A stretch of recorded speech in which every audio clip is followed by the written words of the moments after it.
Whoa, UFC fans, we're coming to Miami for UFC 299. The Big D is ready to break it down. Before I bring in Billy, please subscribe, like, and share the Spunky Spectrum Sports YouTube page where you see online content, football, baseball, basketball, hockey, MMA, golf.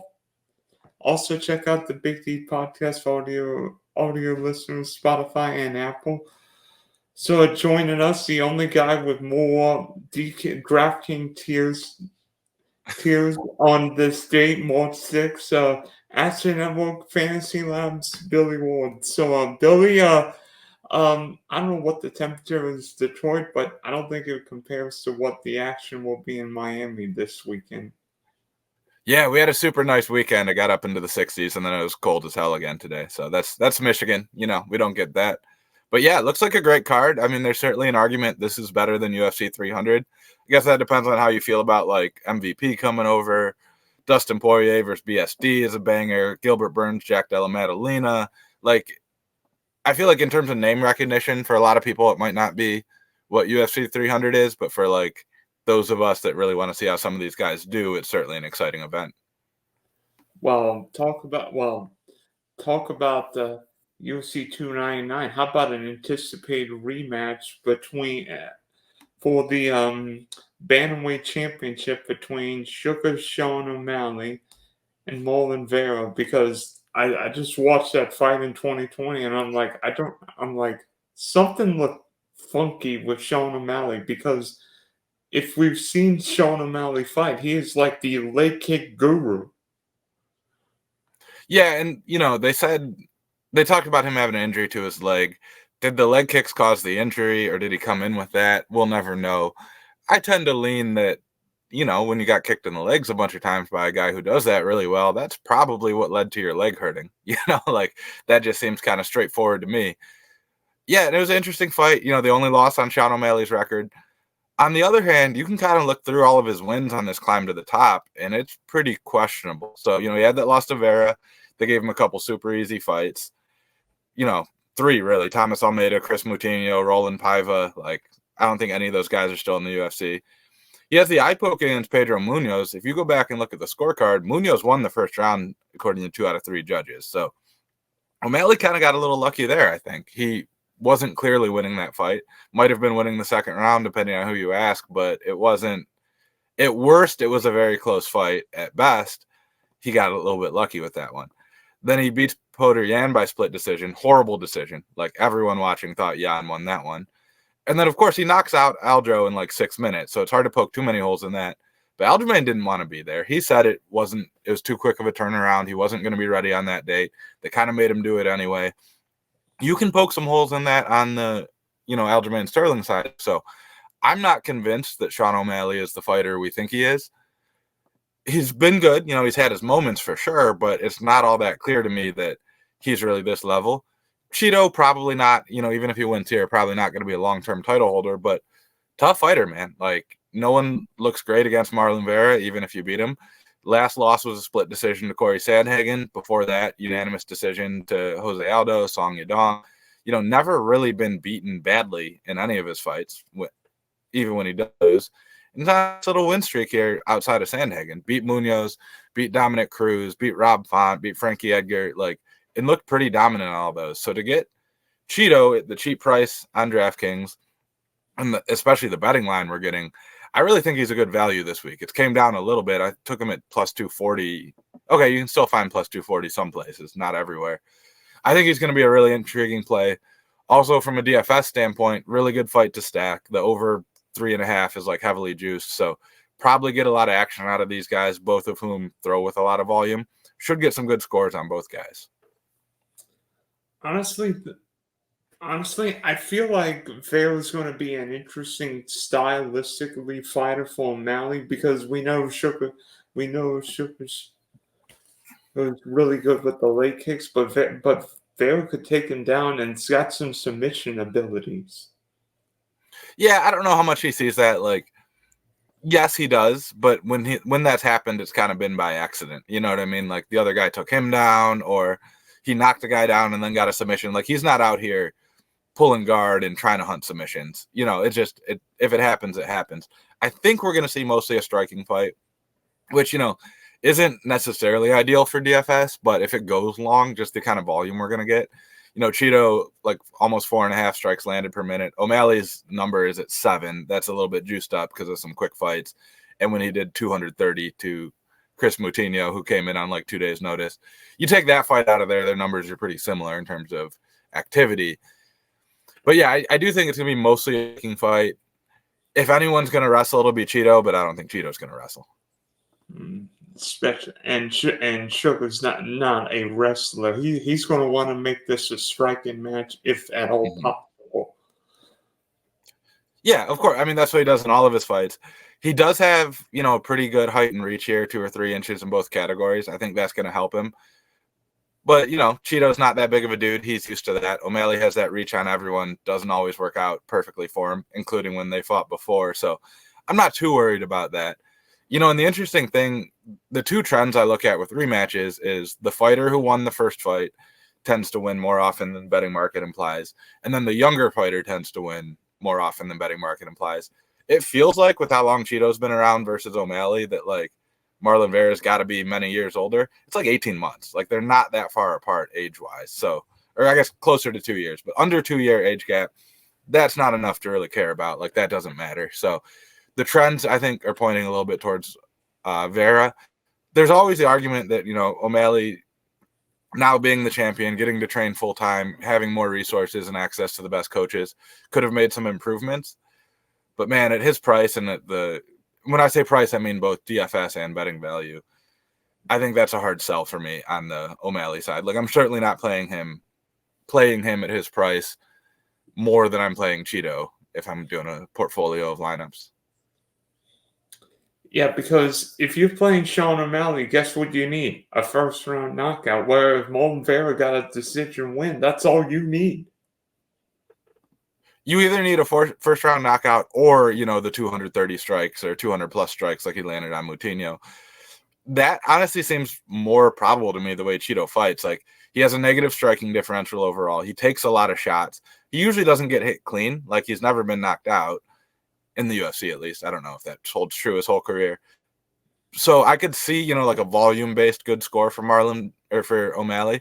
But you got to look at the guys in his price range. You know, he's only 100 cheaper than Despaigne, who's probably going to murder Parisian, 100 more than Kyler Phillips, who could get 1 million takedowns. You know, more expensive than BSD, who should have a huge war with Poirier. That could produce a lot of points. When you're looking at what you're giving up, that makes the case a little bit harder on O'Malley.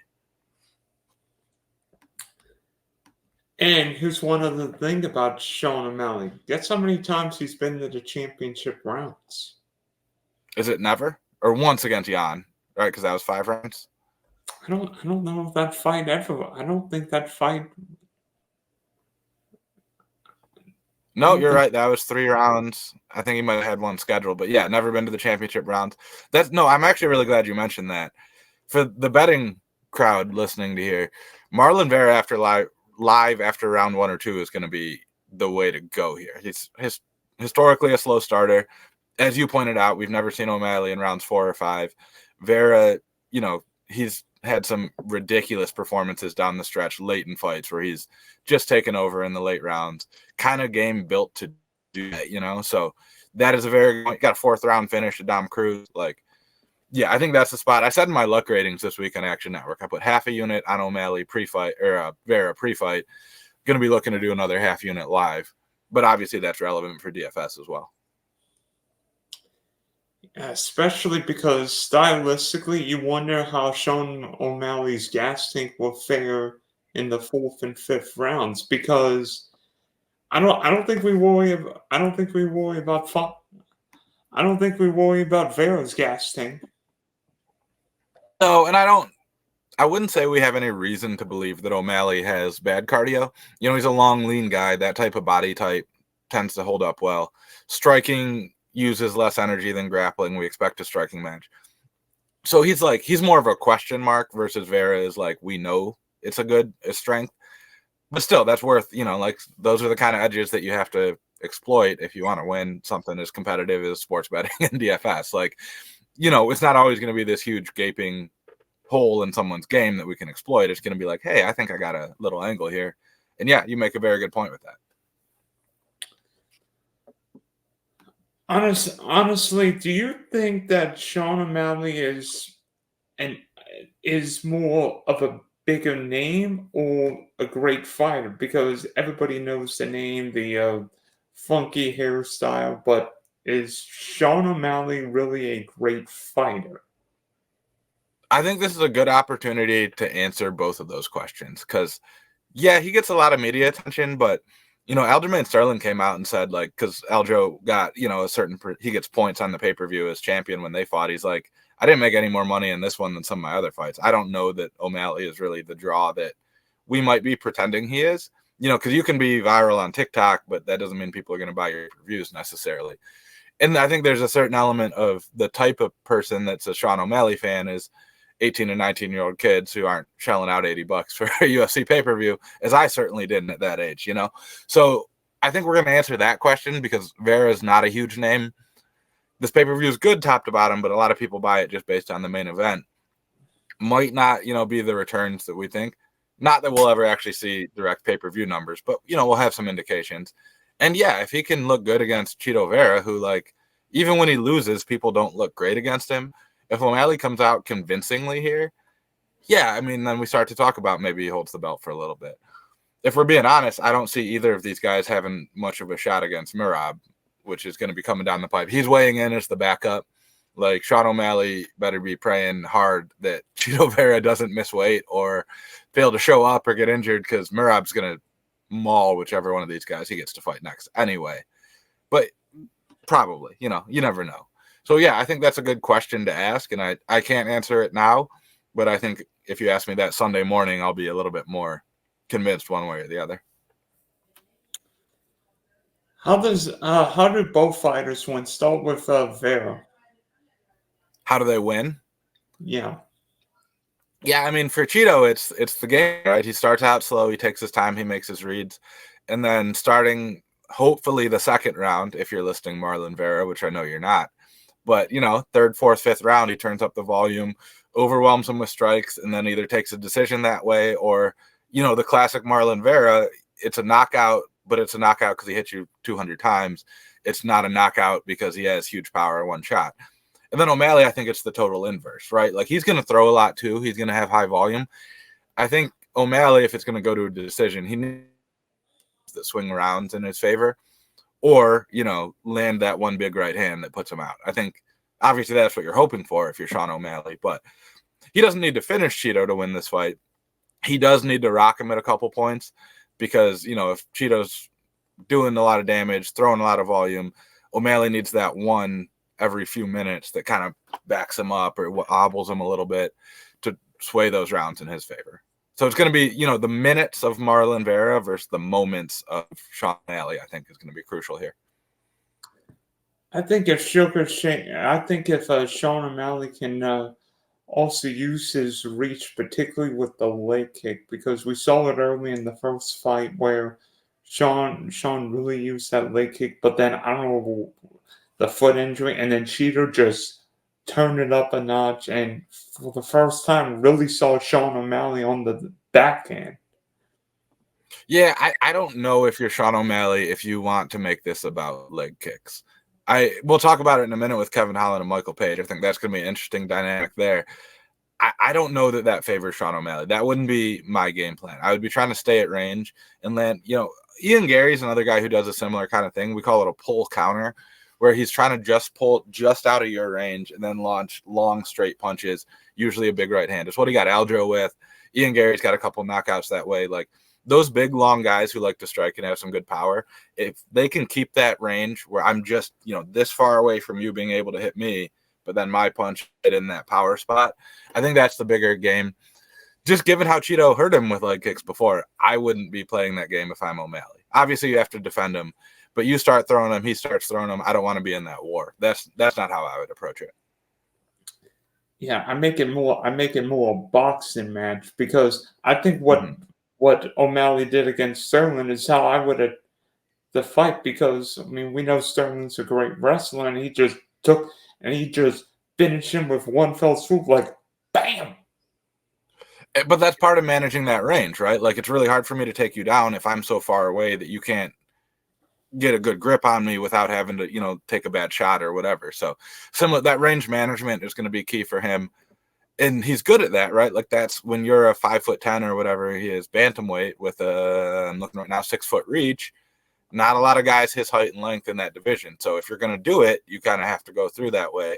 Where Vera, he's only given up 2 inches. It's not like he's going to be at a massive reach disadvantage. But, that's 2 inches can be the difference between landing and not. So that could be a big factor. How about an intriguing co-main event between Dustin Poirier and Benoit Saint Denis? How's my French? Pretty good, yeah. BSD, as he's known as. A lot of fighters have nicknames that mean something along the lines of God of War. He was actually like a French special force operative. Yeah, I don't know. This is an interesting one. I'm torn for it on a DFS standpoint because I feel like you need the fight. 8,900 for BSD feels pretty pricey, given a guy as good as Dustin Poirier. But we just saw Dustin Poirier knocked out. BSD has been an absolute madman, albeit against lower level of competition, but like beat Bomb Fiend is a huge underdog. 3 finishes in the last 8 months, just keeping active, 7 years younger. I certainly get the line on Benoit Saint Denis. I don't feel good about it, especially at FS price. So, if you're looking for that one cheap guy to make your lineup work, Dustin Poirier, the round total set at 1.5, probably going to see a finish here. He makes a lot of sense. If you got the salary to get up Saint Denis, I definitely feel more confident in that, though. Like, we know these lighter weight classes as fighters get on the wrong side of 35. We were talking so much about it with Volkanovski and title fights. Those trends are similar with younger guys. Poirier just turned 35 since his last fight, which was a pretty bad knockout. You only get so many of those. His style has always been to eat shots to give you some of his. I don't know that that's a great plan against a guy with Saint Denis' power. So I get why the line is where it is. I'm going to try to get as much BSD as I can in my lineups. Not playing it in cash, just too much variance here because, you never know. Poirier could still have it. He's done it against much tougher level of competition than Saint Denis has. So that's the one thing that worries me. But BSD looks like the real deal. A year or two away at this track from being in the title picture. Maybe less than that if he looks impressive against Poirier. So fun fight. I'm very intrigued by it. Very hard. Probably not betting it. Is this stylistically a fight you want? I mean, is this a fight you just want to watch because you're like, well, Dustin Poirier's been around a long time, but BSD could be the next great lightweight contender? I don't know about B.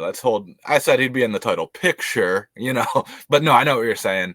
Giving you a hard time here. Yeah, no, it's a fun fight for like the hardcore fight fans who want to know how good BSD really is and if Poirier still right. That's great for us. If you just like wild fights with guys throwing them things, it's also a great fight for you. So we're kind of, no matter who you are, there's something to offer from this one, which is what I really appreciate about it. It's important for the division. Both guys come to scrap. Both guys come to finish. BSD very well rounded. Poirier, one of the best technical strikers in the division we've seen in a very long time. Awesome fight all around. I got no complaints for me. I don't think this fight lasts long either way. Yeah, it's one that honestly wouldn't shock me if we see a second or third round finish. Like, neither guy is all that easy to knock out. Recent head kick against Gaethje notwithstanding. But if we see, guys taking a lot of damage, getting banged down for 2-3 rounds and then finish, that certainly wouldn't shock me either. I mean, we've seen guys. Volkanovski is a perfect example. Came back really quickly after Makhachev finished him and lost his belt. Do you worry about Poirier, especially how Justin Gaethje finished him for the BMF belt? Not really. I mean, it's been 7 months. I thought the turnaround thing on Volkanovski was a little bit overblown because he did have like 4 months. That with both guys, it's honestly not so much the turnaround from this one fight. It's like pull up their UFC stats and see how many significant strikes they've eaten over the last decade. Your chin doesn't come back all the way. Every time you take damage, you get 90% of it back or whatever, and it just slowly inches its way down. Everyone's got a good chin until they don't. We've seen it time and time again for fighters throughout history. Chuck Liddell is probably the best example, like just granite chin for a decade, and then just gets brutally knocked out once, and it's every fight after that he looks like total glass jaw. We could be at that point with Poirier. He took some knockouts early in his career. Michael Johnson starched him in round 1 at one point, which surprised everyone. Obviously, the first McGregor fight, kind of a rough knockout. Now we're seeing Gaethje here. You only get so many of those. I'm a little bit worried we're past that tipping point. So, yeah, I mean, I'm concerned about it, but not specifically because of the turnaround. Because 7 months is, in theory, no big deal, right? Like, he could have had 3 months off before he even started training camp and been fine. Or 4 months off, really. So, not worried about the turnaround on this fight. I am worried about just how much damage, how many knockouts he's taken over 20 years of combat sports at this point. The one advantage that Dustin Poirier goes into this fight is that he's going 25 minutes. So we know about Poirier's cardio. Well, BSD's never been to the 4th, 5th round of any fight. Yeah, I hear you on that. But when they set the round total at 1.5 instead of 1.5 in a 5-round fight, they said 25 minutes. It's not going 25 minutes. If it does, we might be asleep by the main event. Yeah, I mean, anytime you say that, like, I took the over in the heavyweight main event last week. I also took it goes to decision, so I'm a little bit mad at Mark Goddard, even though he did a perfect job reffing, and we should all be very thankful for Mark Goddard. With all that said, surprises happen. It's not like there's no chance it goes 25 minutes. I'm not sweating the cardio angle when the round total's set at 1.5, though. Like, if it happens, we'll cross that bridge when we get there. Maybe a Dustin Poirier live bet if you need to hedge out of some positions, but let's not worry too much about that in this one. Yeah. Do you lean any way for cash and tournaments for this fight? Do these guys make I lean far away from it in cash. That's the way I lean, is in whatever direction gets me to not have either of my cash lineup. Tournaments, I think you probably need the winner. I'm not as confident as I'd like to be on who the winner is. If you got BSD money laying around after putting 5 guys in your lineups, by all means. Poirier among the guys on the cheaper end that I'm most interested in, though, just because the violence factor here. I like some, slightly cheaper guys or slightly cheap guys like Michael Page and Jailton Almeida. Interested in both those. You probably need someone in that Poirier level, though, to make a lot of tournament lineups work. No problems with him. Like, I think he's a good play for whatever that's worth relative to his salary, but yeah, not one I'm touching in cash. Well, then after the title fight, the co-main, what are the fights you're looking at? Because while these guys might not have the name affair of UFC 300, I think we're looking at some fun fights. I mean, Kevin Holland, Michael Page, Gilbert Burns against Jack Della Maddalena, Peter Yan against JDM, Jackie Flatnose. You've always got the nicknames. Yeah, but no, you're a tremendous point. If you follow MMA outside of the UFC, like, at all, the correct answer is Kevin Holland versus Michael Page. Kevin Holland, we all know and love him. Kind of weird as mobile, talks a bunch of trash, knocks out Jacare from his back with a weird up punch. Just wild, man. Michael Page is even crazier. Dude fights with his hands down below his waist, dancing all around, diving in and out of stuff, doing crazy kicks and all that. Awesome fight. I just actually released my fight preview of that at Action Network. I'm on the Page side here. I think the line and the salary are both reflective of a little bit of UFC bias, where people betting into this don't realize that there are good fighters who aren't in the UFC. From like a fan perspective, I love that the UFC actually went out and got him. You don't see the UFC doing that much anymore. We see them letting guys go a lot more than bringing in big names. And then UFC 300 coming up to get Taylor Harrison. Couple of big signings, perfect matchmaking against Kevin Holland. Like, ranked guy, solid. We'll know if Page is really UFC level based on his performance here. I think Page beats him. I think we get an exciting fight. I hinted at it earlier. This is one where leg kicks will be huge. Page stands in like a traditional like kung fu kickboxing stance with his lead foot pointed all the way perpendicular. Really easy to leg kick guys like that. Also has brutal leg kicks of his own. Holland does not like to defend leg kicks. Likes to throw them, though. I think it's going to be a big factor here. Page is one of the best like athletes in terms of speed and quickness I've ever seen in this heavy of a weight class. Page has had a reach advantage on every single opponent he's fought as a professional until he fights Kevin Holland. So that's another intriguing dynamic. I don't want to spoil too much. Everyone, head over to the Action Network, click the UFC tab, or Google my name, Action Network. You can see my full breakdown of that, but I am extremely excited for that fight, as well as Burns Madalena will be awesome. Burns Madalena is welterweight Poirier BSD. We got this kid coming up. He's been looking really good. Let's see what we got. And then we got this old dog, wrong side of 35. Been real good, been, near the title for many, many years. Is it time to pass the torch, or do these old guys have, one more trick? I think, honestly, my analysis of it is pretty much the same. Jack Della Maddalena is a couple $100 cheaper on DraftKings, so you can stomach that a little bit more. But the winner of that, probably a good score. Don't like it for cash games because they both have some finishing ability. But for tournaments, you might need one of those two guys. So, yeah, fun fight. Like I said, it's the welterweight version of that lightweight co-main. Yeah, it seems like we could get a few. It seems like we could get a few finishes, especially on the pay-per-view cards, because Holland Page. I don't think that fight lasts long, and whoever wins is going to be talking the what out of each other.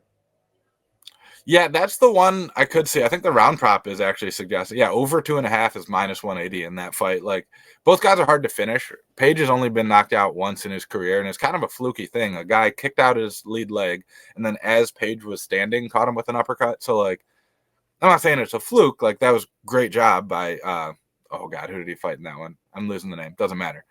But, like, tough chin, hard to hit. He keeps his hands down, but he's always dancing around and really hard to reach. Holland, you don't see knocked out too often. Like, he has that TKO loss to Thompson, but that was more from his hand being broken and getting kind of picked apart over rounds. It wasn't like he got knocked out clean or anything. And it's only 3 rounds. Both guys have had a lot of 5-round experience, or fights that could have gone to 5 rounds, that kind of thing. So yeah, that one, I don't actually love it for DFS. I think Page is the play because if either guy gets a quick knockout, it's probably Page. So at his price, that's fine. Kevin Holland's likeliest win is probably a not all that exciting decision. So to pay his salary for a decision that doesn't look that great, probably not going to do it. Don't think you need either of those guys in cash. Some interest in Page for tournaments. I'll have him, when it makes a lineup work, kind of thing.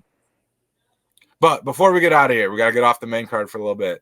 Talk about my favorite fight, or not favorite, but from a betting and DFS standpoint, I think the most important fight. You're probably super into this one, but it's the big boys. Set it up for me here, Dylan. Tell me who I'm talking about. Are you talking about Curtis Blades? I am talking about. Well, I know there's another heavyweight fight.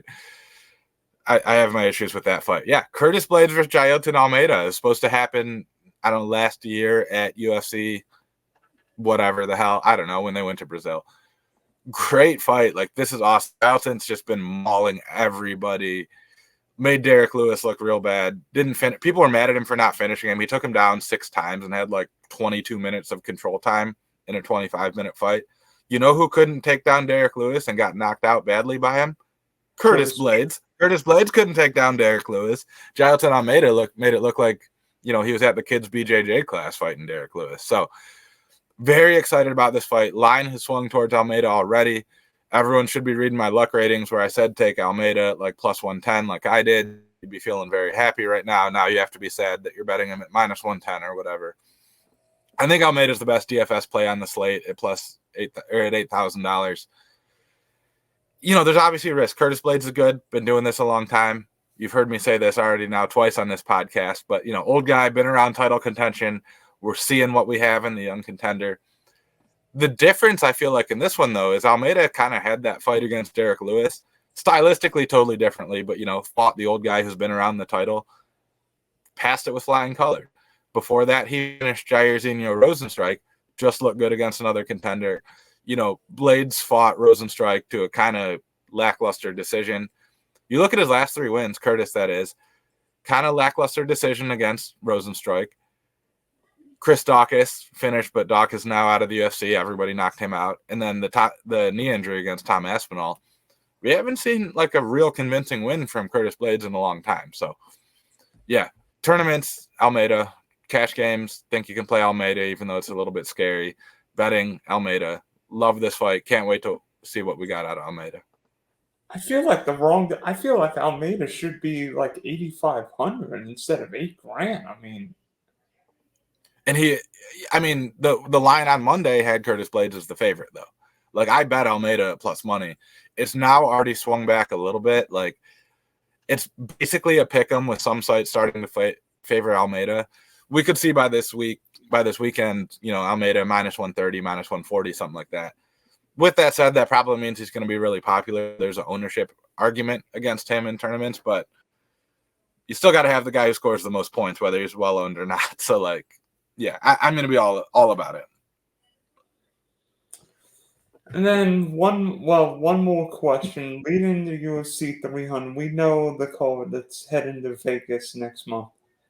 What is the UFC's biggest knockout you can ever remember? Biggest knockout? Yes. When you say biggest, do you mean like the actual knockout itself or like most important? You know what I mean? Biggest. Well, how about biggest? Well, it made You somebody. see what I mean, though? Yeah. Like the most impressive knockout I've ever seen was in I want to say 2005, and I'm gonna get all these details wrong, so don't come for me. But when I believe it was Pete Sell got hit with a body shot, was back against the cage, about to go down, in a way that would definitely be waved off today. Like if you crumpled like that, the ref would not wait to let the guy knock you out entirely. And then as his opponent came back, threw a big overhand right, knocked him out, and then both guys go down. It was like something out of Rocky. That one, and then similarly, not a knockout from a strike, but Matt Hughes against Carlos Newton in the triangle choke where he lifts him up and like leans him against the cage. Hughes went unconscious as he was falling. Newton got knocked out by the slam. We decided that Hughes won for reasons that I don't fully understand. That was awesome. The biggest in terms of like, oh my God, this has changed the whole landscape. I think for me, Brock Lesnar over Frank Mir was a big moment. That was a TKO finish on the ground. The one that sticks out, though, is Chris Weidman knocking out Anderson Silva. Because, the first fight, Anderson Silva's dancing around doing his thing, kind of like toying with him like he just toyed with everyone else. And then, boom, Silva's unconscious. And no one had made Anderson Silva look like a human to that point, much less knocked him out. So, in terms of like, wow, everything's changed, this is a huge moment, I think it was that one.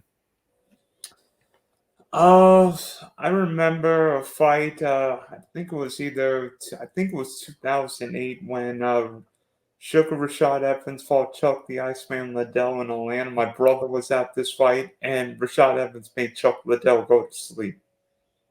Yeah, that was the one I was hinting at earlier, talking about Chuck Liddell getting the one bad knockout, never looking the same. Like, I distinctly remember watching that at Hooters with my best friend, who's like, I think he might have died. Like, he was like legitimately concerned for Chuck Liddell. He was like, this is it. Because, yeah, that one was, if we're ranked in terms of like how concerned we were for the human being at the other end of that, that's close to the top of the list. But, yeah. All right, Billy, thanks for hopping on. Hopefully, UFC 299 is profitable, whether it be DFS, Rainmakers, bets, whatever you do. Yeah, I got to go pop some packs in a little over an hour here.